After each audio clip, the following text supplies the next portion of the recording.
ইনশাআল্লাহ খুবই শীঘ্রই আমি দেশে আসার চেষ্টা করছি, আপনাদের সঙ্গে সশরীরে দেখা হবে। 17 বছর নির্বাসিত জীবন কাটানোর পর দেশে ফিরছেন সাবেক প্রধানমন্ত্রী ও বিএনপির চেয়ারপারসন বেগম খালেদা জিয়ার ভাগ্নে শাহরিন ইসলাম চৌধুরী তুহিন। নীলফামারী জেলা বিএনপির সাবেক সভাপতি ও সাবেক এই সংসদ সদস্য 22 এপ্রিল মঙ্গলবার সকালে ঢাকায় আসছেন। তবে জিয়া পরিবারের এই পরিজনকে দেশে ফিরেই কারাগারে যেতে হতে পারে, কারণ 111 আমলের 2 মামলায় তিনি সাজাপ্রাপ্ত আসামি। ফলে আইনি লড়াইয়ের প্রস্তুতি নিয়েই দেশে ফিরছেন তিনি।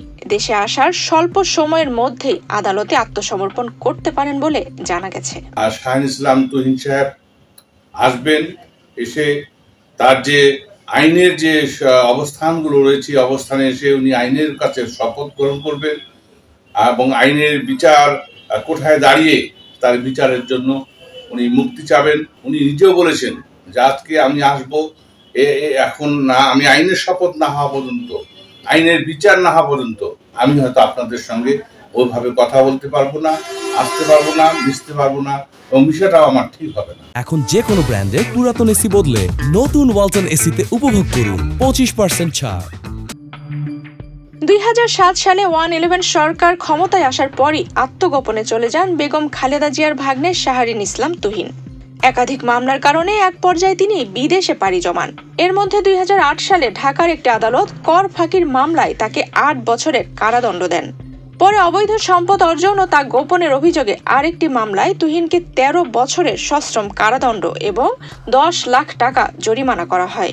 এই মামলা ও সাজার রায়কে শুরু থেকেই রাজনৈতিক উদ্দেশ্য প্রণোদিত ও হয়রানিমূলক আখ্যা দিয়ে আসছে বিএনপি।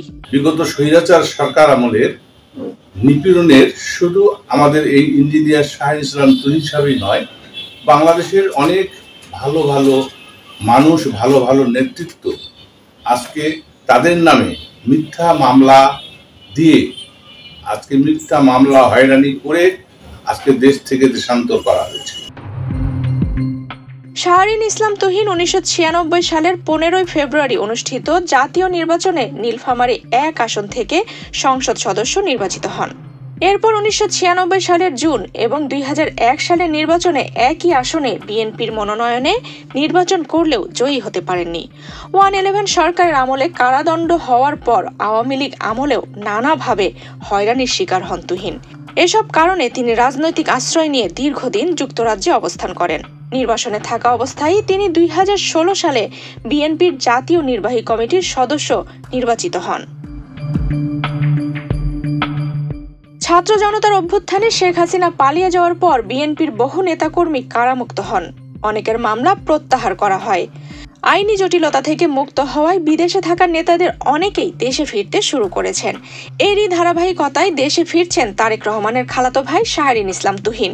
তবে 2 মামলায় সাজার কারণে দেশে ফিরেই তাকে আইনি লড়াই শুরু করতে হবে। ঢাকায় আসার পরই তিনি আদালতে আত্মসমর্পণ করবেন। সেখান থেকে সাময়িকভাবে হলেও তাকে কারাগারে যেতে হতে পারে। মানসিকভাবে এমন প্রস্তুতিও নিচ্ছেন তিনি।